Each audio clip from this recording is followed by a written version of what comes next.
The Genealogy Guy podcast, demystifying technology and exploring family tree research. Please remember to subscribe and share the podcast with family and friends. Welcome along to another episode of Armchair Genealogy with me, Mel, the Genealogy Guy, who, like you, is on the journey of family tree research. Joining us today is Dave Annal, Senior Researcher at Lifelines Research.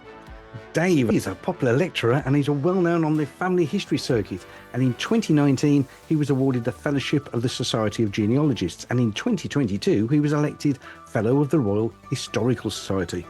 He regularly gives talks on a wide range of family history topics, and he's also a respected and successful author and written a number of family history books and is a regular contributor to Family Tree magazine. So welcome along to Armchair Genealogy, Dave. Thank you very much, Mel. Thanks. It's good to be here. And to start us off with, as I do with most people, what's your journey? How did you get into genealogy? I was always interested in history right from a very young age. And I remember even at primary school doing a project on the Great Plague. So, you know, it's always been in my blood, I think. And I'm a visual learner as well. And I was always drawn to maps and family trees and charts in books, which, of course, in those books, when you were reading as a child, they were always the family trees you would look at would be royal family trees. So I became a little bit obsessed for a while with European royal families and trying to see how they all joined up and everything like that. So I think that was part of the sort of early years of it. And then the particular thing I can remember that when I became actively interested in my own family tree was, and this must have been about 1978 or 79 or something like that. I remember my Uncle Tom was coming to stay, and I remember asking my mum, who is he? I mean, I knew who he was because he was someone we always used to go and see when we went up to Edinburgh, and we would meet up, and I knew he was a relative, but I knew he wasn't my mum's brother and he wasn't my dad's brother. So, you know, how was he my uncle? And my mum sat down with me and together we drew up a little family tree so she could show me how he was related. I've still got that family tree somewhere, you know, how old is that? It's getting on for sort of 45, 46 years ago or something like that. But it turned out that he was my granny's first cousin. It was a big Edinburgh Scottish family. So he's my, first cousin twice removed. And I think that was it. That was really what got me going in it. Probably around the same time, there was that BBC programme, the Discovering Your Family History with Gordon Honeycomb.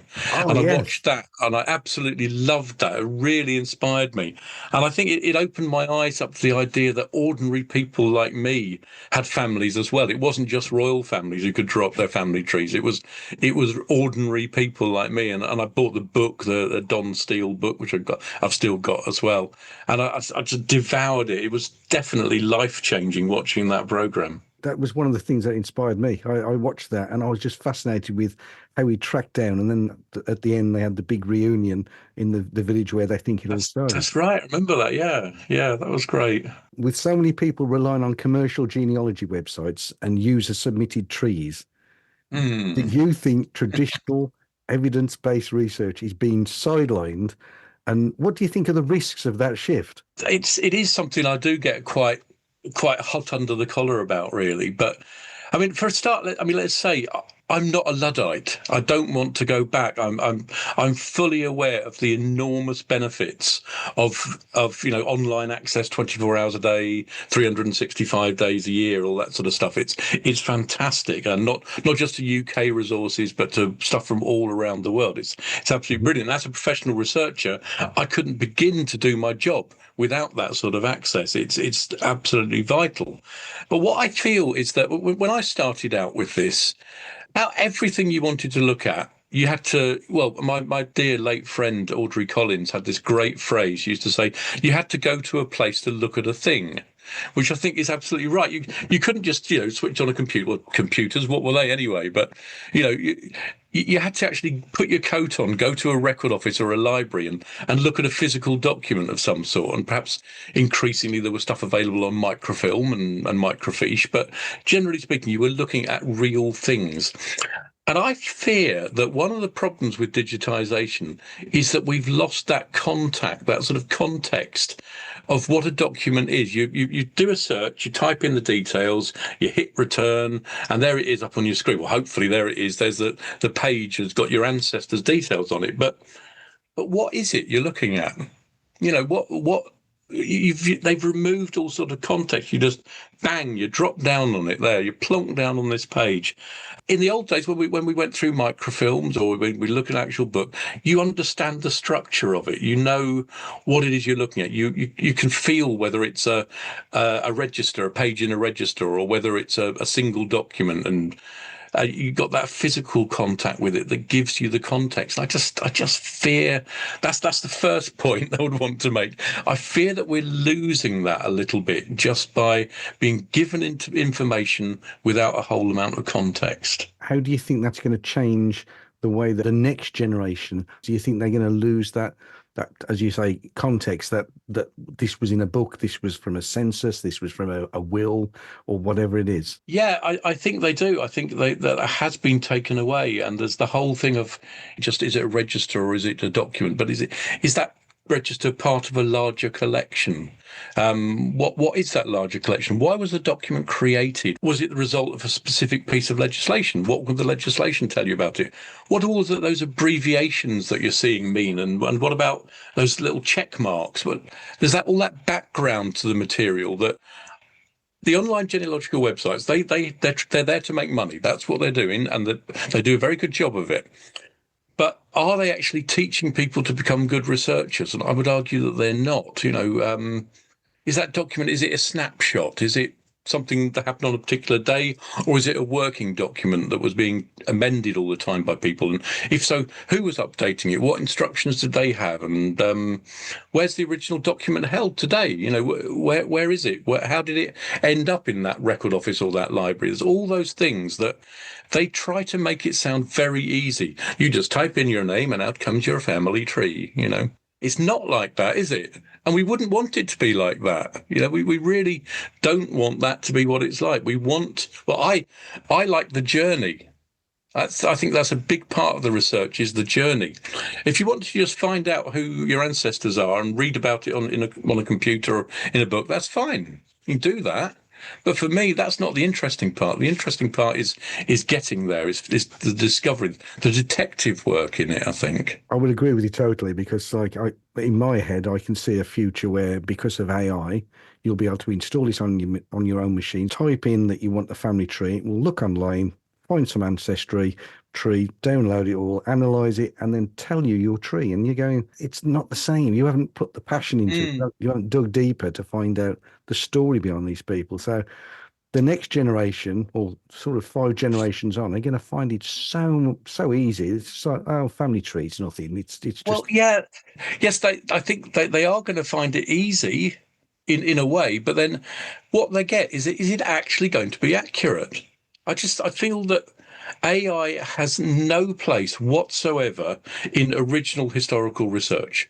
Whatever type of research, it's got nothing to add. It is wholly unable to carry out that sophisticated, evidence-based research that we need to employ when we're trying to crack a really tricky problem. Because what it's going to do is it's going to look at the information that's already out there. And by out there, I mean on the internet, not on the shelves of the archives, not that book that hasn't been digitized, that bundle of papers that's just sitting there tied up in lovely pink ribbon in a nice bag there. It's not looking at those because it doesn't know about those. It can't know about those. So I just think that most of the answers to our trickiest problems are probably in these archives, in undiscovered documents. And they're going to be discovered through human intelligence, not through artificial intelligence.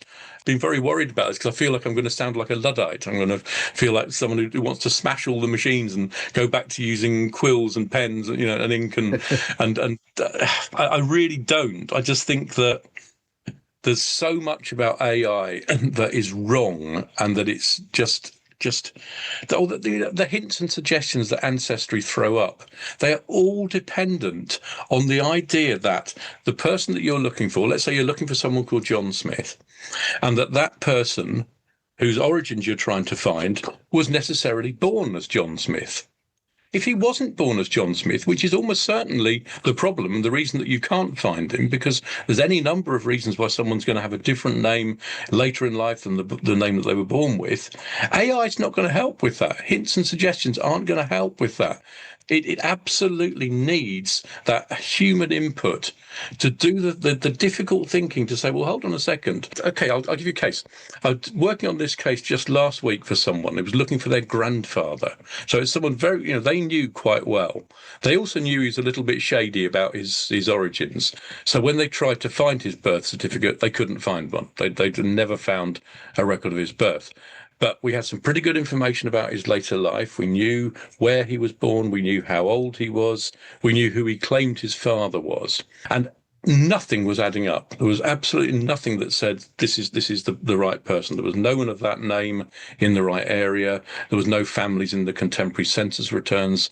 He just seemed to appear on Earth as a fully formed adult, aged about 23 or something like that, which clearly people don't do. And it was eventually, I tried a number of things. Eventually, what I worked out, I found he was married in 1914, I think it was.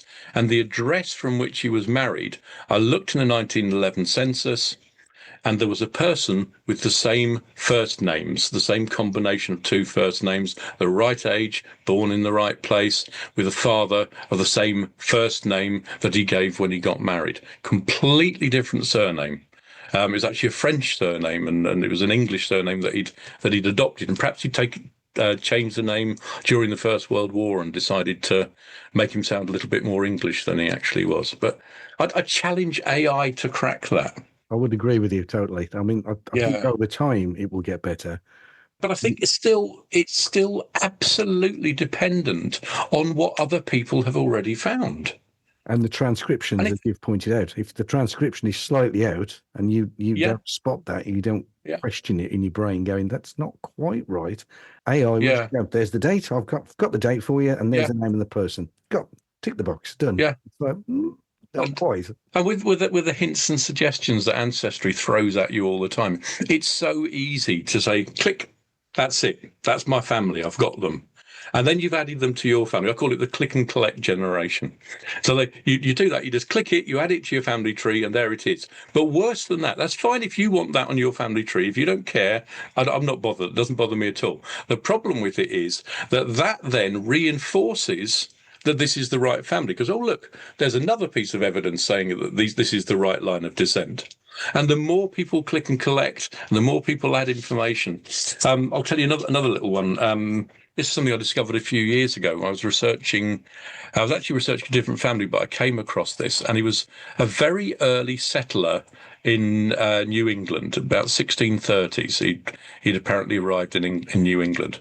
And as with a lot of these early settlers, there's a huge amount of research being done in America because everyone wants to find their pilgrim father ancestor or their early settler in Virginia or something like that. So this guy, I'd looked online and I'd just came across this other person because he was someone who might have been connected to the person I was looking for. And I looked online for him. There were 20,000 family trees on there, 20,000 ancestry family trees, all of them giving this place of birth, date of birth in Stepney in 1603.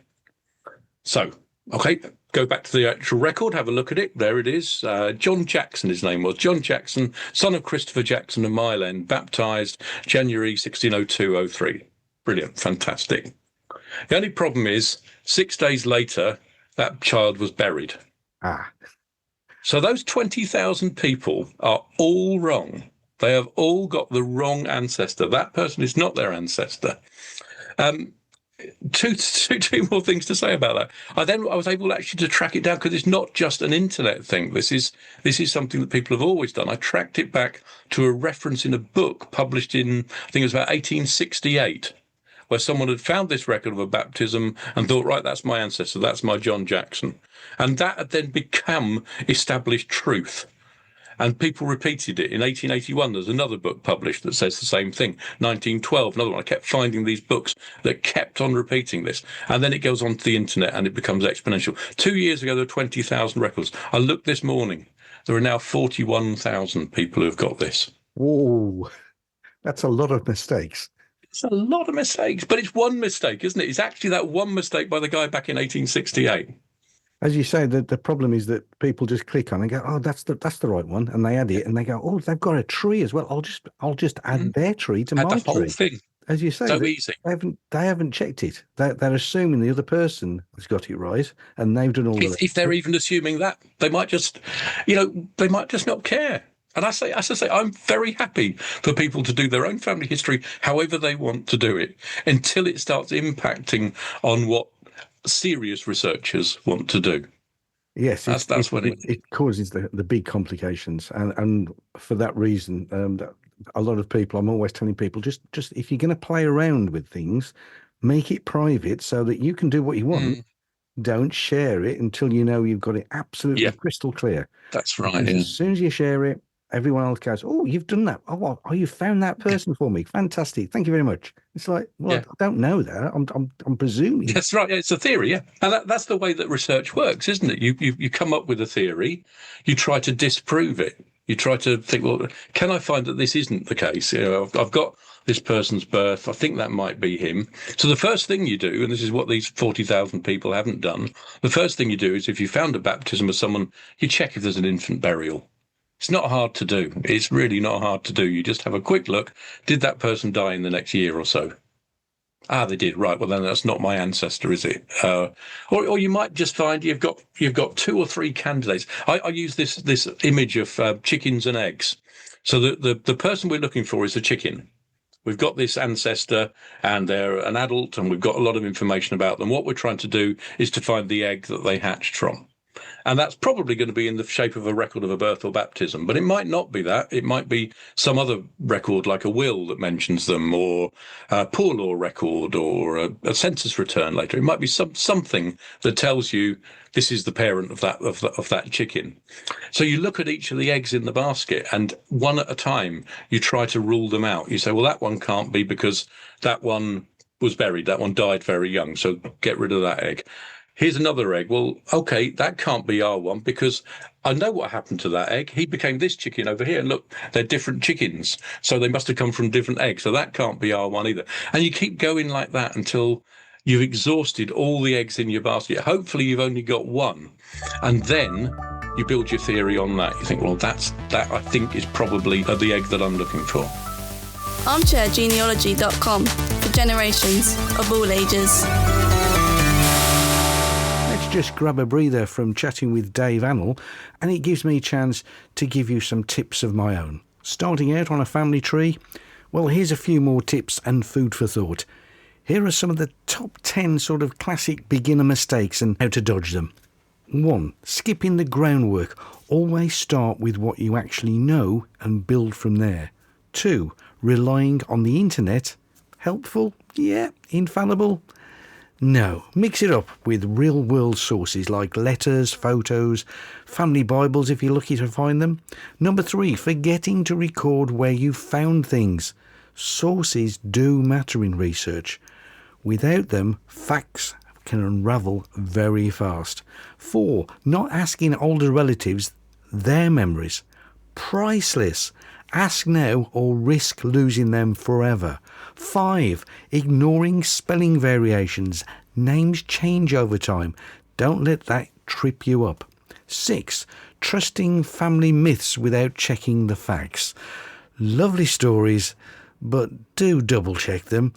7, overlooking the siblings, cousins and in-laws. They open doors you didn't expect, and they may know things that no one else does. 8, keeping everything to yourself. Share what you're finding. Collaborate with family members. It can bring great surprises. 9, setting it and forgetting it. Your tree should grow with you. It doesn't just stop. And finally, 10, getting frustrated. Genealogy is a slow burn. Enjoy the journey. It's not about the destination. And remember, it's always about the stories of people's lives. And let's now return back to Dave Annal, who's telling us more about how important it is to think about your research and how you go about it. For anyone interested, they're going, I've always wanted to do this, because I ask this of everybody, is what would you suggest is they start as, if you're going to start it, you need to start at this point to sort of get the ball rolling without just jumping in too far? I mean, obviously the temptation is to go straight online and start doing it. But I think the first thing is actually to talk to people, to talk to your relatives.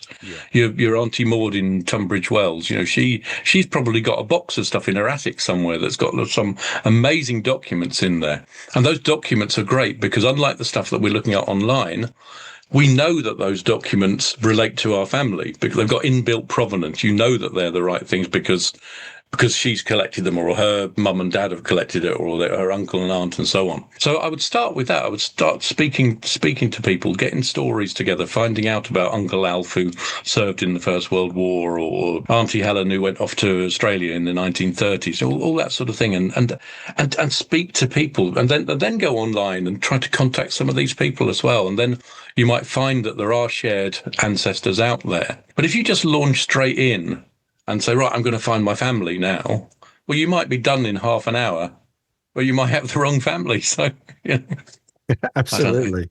I don't know. But read up on the documents, get to know the records. That's such an important thing. Understand what it is you're looking at, because the genealogical websites are not doing that for you. They're not helping you out with that because they want to push you down the hints and suggestions, the AI route. That's the way they want to go, because education, actually creating good researchers, is a much more difficult thing to do than just to feed them hints and suggestions. Taking the points that you started as a good starting point. So how do you go about tackling brick walls in research? Especially when you find those records are missing or conflicting, how do you go, right? How can I break this wall down? I use this process. It's quite well established, called family reconstruction or family reconstitution. I'm actually working on a case this morning. I've been doing this, where you've got your target person, your egg in your basket, as it were. And what you want to do is to find out everything you can about the family of that egg, whether it's your family or not. You want to find out everything you can. So you want to find out who are the parents, what happened to them, what about siblings, how many brothers and sisters do they have. You go through the parish registers and for that area, and you extract every single reference to that surname, and then you start putting them together in speculative, theoretical family groups. You start sorting them out. So, well, there's a little bunch. That's a family there. That's where their parents got married. I've got that information. I can put them. Then I look for burial records. Hopefully, if you're lucky, they're the sort of people who left wills. And that's really going to help you, because wills are a fantastic resource. You might find that if you want to dig even further into it, you might find manorial court records, deeds, and so on, that really, chancery cases. I mean, that's not for beginners. I'm not going to say if you're a beginner, right, go and have a look, see if your ancestor was involved in a chancery case. It's a little bit specialist and going to take a little bit more time to unravel it all. But by a process of that, I do a talk called Walls Come Tumbling Down, where I go through this. It's a 5-step process that we start with looking at the person we're interested in, finding out everything we know about them from later records, using that to identify potential birth records for them. Then with each of those, trying to do what I was saying before about eliminating the ones that can't possibly be him.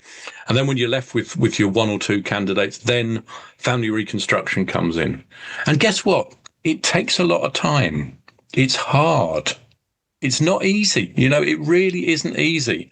But if you want to do it properly, if you want to find the right people, you want to end up with people who genuinely are your ancestors rather than someone who just happens to have the same name as one of your ancestors, then that's the way to do it. Just hard work. What I've done this morning, I've been extracting information about this family from one parish, a little parish in Leicestershire. And there's about 80 baptisms and about 60 burials from the same period, about 300-year period. And that's taken me I spent about 3 hours on it this morning, and I'm probably about halfway through that part of the process. So it's not quick. It's not just, let's just see what we can find out about the family this afternoon. It's part of a long process. What resources or archives do you personally find most valuable when tracing British and Irish ancestry? Well, undoubtedly, the very organisations, very websites that I've just been attacking are definitely the place to start. I mean, Ancestry, Find My Past, they have fundamentally changed the way that you can do your research, because you can do this online. You can access things. They're indexed. They've indexed the records, and okay, the quality of the indexing may not be great, but it's a start. It's a good place to start. In most cases, you can browse through the records, so you can do what we used to do in the old days. You can digitally turn the pages and wind your way through a film. And so I use Ancestry and Find My Past every single day of my work, of my life. No question at all. I'm always using them. In terms of archives, it depends on where your research takes you. You might have to go to the National Archives in Kew. You might need to go to one of the county record offices, or you might go to a local studies library where they've got very, very locally based records, like taxation records, electoral rolls, that's newspapers, that sort of thing. It all depends on where your journey leads you, but if you're not getting out of your house and doing some research in an archive, you're probably not doing your job properly. The idea of different platforms, I often get asked that, well, which is the best one? You have to explain to them they've all got their strengths and weaknesses, and they've all got different databases. Exactly, yeah. As a professional researcher, I have to be subscribed to them all. But I'd also understand that if you're a hobbyist and you're on a limited budget, then you're going to have to pick and choose. I genuinely think that probably if I just had one, I would probably just have Ancestry. And I know I spend half my life online, certainly on Blue Sky, attacking Ancestry for various atrocities that they commit. But as a means of accessing information, it's unrivaled. It really is. I mean, Find My Past, very, very good. And for just for UK records, Find My Past possibly just about wins. But I think for the whole world thing, Ancestry has just got such an amazing collection of records. I should also mention Family Search, and has the benefit of being free, of course, which is a wonderful thing. I'm so used to just jumping from one to the other. My mind isn't really geared up to that, thinking which one am I actually using most. I think I probably spend more time on Ancestry than anywhere else. The latest one that I've just been saying to people is like the newspapers, a lot of the digitisation of newspapers now, which have got fantastic nuggets of bits of information, but don't start there, because that'll... No. Newspapers are a just fantastic source for those little stories that you never thought you wanted to know, and you would never have found out otherwise. And okay, sometimes your great granny might not want you to have discovered what you've just discovered about her in that newspaper report where she was found drunk and brawling in the street or something like that. But it does just bring these people alive, doesn't it? That they are real people. They're not just names and dates on a family tree. They are real people who suffered crises in life, who had great moments, perhaps someone won a golf tournament or something like that, or they won a prize at their school, or, wonderful things. It's not all the negative things, but, I absolutely love newspapers. They do make a difference, and they do help us to do what I think that as family historians we should be doing more and more, which is telling our ancestors' stories, not just collecting names and dates. I think that's the big thing that I've noticed online. There's lots more people coming through and talking about the story of their family and saying this is important and you should all be doing this, not just doing the family tree. That's something that's definitely changed for the better in the last 20 or 30 years. When I started out, you look at all the family history textbooks that were around then, it was very much about building your pedigree. This is the way we do this, and laying out your pedigree. And you think that's not people; those are just names. That doesn't mean anything. It doesn't speak to me really. So, yeah, stories. That's something that really has changed for the better. And I think there's a lot of work being done by as a wonderful author called Hallie Rubenhold, who wrote a book about the victims of Jack the Ripper. And she used what you'd call traditional family history resources to reconstruct the lives of these poor women. An absolutely fantastic piece of work, and that really inspired me and made me think this is something I can do as well. That same microscopic attention to detail. You find every single little piece you can find out about someone. I was doing this for my wife's family recently, and I think it's one of her 2 times great grandfathers. And we just knew him as a name. He was called James Dobson Graveson. He lived up in the Lake District. And we were interested in him because it was a nice exotic place to live and we could go and see it. And we found his gravestone a few years ago. He died quite young. And we knew that he was a solicitor's clerk. And we thought, okay, that's quite interesting. Most of our ancestors were labourers or farmers occasionally, but this was quite an interesting one. And it was only when I started going to the newspapers, I was preparing a talk about how to use newspapers, and I thought he'd make a good case study, that I found these incredible things about him as a performer, in amateur dramatics, and as a vocalist.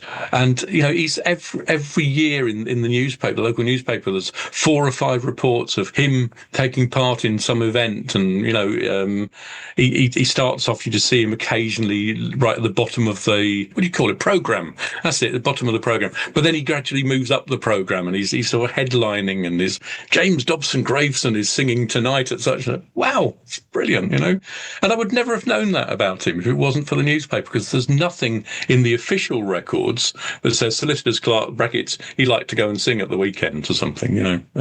So tell me, Dave, if people want to find out more about what you do and particularly want to listen to some of your rants, but where can they find you and what you do and Lifelines Research generally? My website would probably be the best place to start. It's just www.lifelinesresearch.co.uk. There's a link there to my YouTube channel, which is called Setting the Record Straight. And I think I've got about 30 odd videos on there. I haven't done one for ages, and I feel like I'm in a Catholic church in confessional here. I'm sorry, I haven't done this for 6 months or something, but I do have plans to do more. But you'll find my blog on my website as well. There are quite a few rants on there as well, but positive at times as well. It's not all just, standing up and throwing mud at people. There's lots of positive things out there as well. I can recommend the YouTube clips because there's some real nuggets of bits of information and different ways of thinking about how to approach things.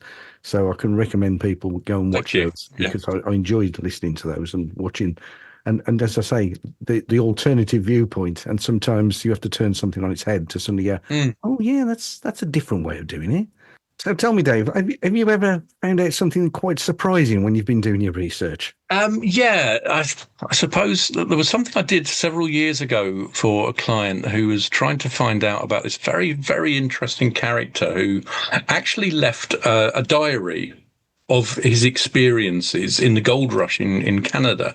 It was a very interesting story, and he went out into Canada in the Klondike and everything like that, and it was a lot of amazing things happened to him, and it was quite accepted by people who this person was. And when I started looking into him, I realised that they were all wrong, and he wasn't this person. He was actually a cousin of the person that they'd been looking at. And there's a program, BBC Two program, being made about this person, but it's the wrong person. Wow! They actually just got it wrong. He's same 2 first names, but swapped around the other way. And he's not the person they thought he was. They thought he was this military officer, but in fact he was his much poorer cousin who had a very, very interesting life. I'd love to find out a bit more about him. But it's the thing with client work, you have to stop sometimes. You have to say, that's it. That's about as much as I can find out now. That's what the client wants. And sometimes you want to keep digging. And does the program that they're making, do they know that it's wrong? They might if they listen to this podcast. Well, there you go. An exclusive. If someone's listening, and can pass on to the right production company. Yeah. Well, thank you very much, Dave. Dave Annal. It's been an absolute pleasure having a chat with you and sharing some anecdotal stories and just sharing some views. And I think it's just so important that genealogists don't sit in their ivory towers and just go, this is what we do. It's all secretive. Because it's all about just sharing family stories. So thank you very much, Dave. Thank you, Mel. Thanks for listening to me. Thanks for inviting me along. It's great. And our thanks there to Dave Annal. And do remember, if you want to check out his social platforms or maybe even his website, so you can always look him up on lifelinesresearch.co.uk. Until the next episode, happy and productive research. And remember to subscribe to the podcast to be informed when new editions are published.